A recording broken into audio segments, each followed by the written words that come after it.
आज हम सब युवाओं के आदर्श प्रेरक और भारतीय बिजनेसमैन और दुनिया में ऐसा कोई व्यक्ति नहीं है जो इनको पसंद ना करता हो। जी हाँ, आज हम बात करने वाले हैं रतन टाटा जी की।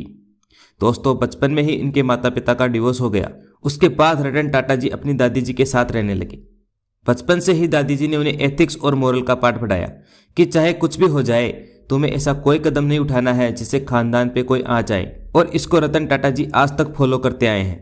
अपने हाई स्कूल की पढ़ाई खत्म करते ही रतन टाटा जी ने अपने हायर एजुकेशन के लिए अमेरिका के कॉर्नेल यूनिवर्सिटी में एडमिशन लिया। ग्रेजुएशन कंप्लीट होने के बाद उनको आईबीएम में जॉब ऑफर हुआ। तब आईबीएम उस वक्त दुनिया की सबसे बड़ी कंपनियों में से एक थी। कुछ महीनों के लिए रतन टाटा जी ने आईबीएम कंपनी में नौकरी भी की, लेकिन उनकी दादी की तबीयत खराब हो गई थी। उसके चलते उन्हें भारत वापस लौटना पड़ा। भारत वापस आते ही रतन टाटा जी टाटा स्टील में काम करने लगे, पर यहाँ काम करने में उनका दिल नहीं लगा। जब यह बात उन्होंने जेआरडी टाटा जी से कही तो उन्हें नेल्को कंपनी संभालने के लिए दे दी गई। नेल्को कंपनी इलेक्ट्रॉनिक्स सेक्टर में काम करती थी और वह उस वक्त बहुत लॉस में चल रही थी। दोस्तों, अब यहाँ आता है नया मोड़। रतन टाटा जी ने नेल्को कंपनी को टेक ओवर करने के बाद कंपनी में हो रही गलतियों को ढूंढने के लिए टाटा जी ने कंपनी का विश्लेषण शुरू कर दिया। विश्लेषण करने के बाद ग्राउंड लेवल से लेकर टॉप लेवल तक उन्होंने बदलाव लाए।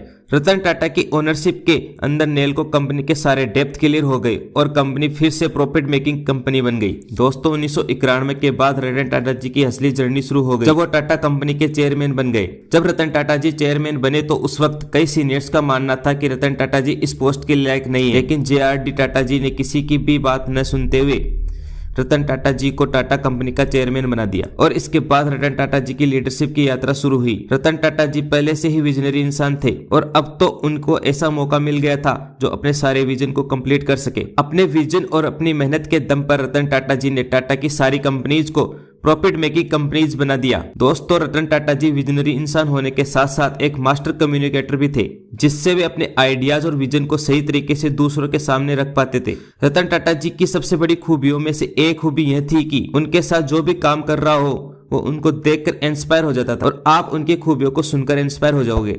वीडियो कैसा लगा कमेंट में जरूर बताइएगा। चैनल पर नया हो तो चैनल को सब्सक्राइब जरूर कर लीजिएगा। तब तक के लिए जय हिंद।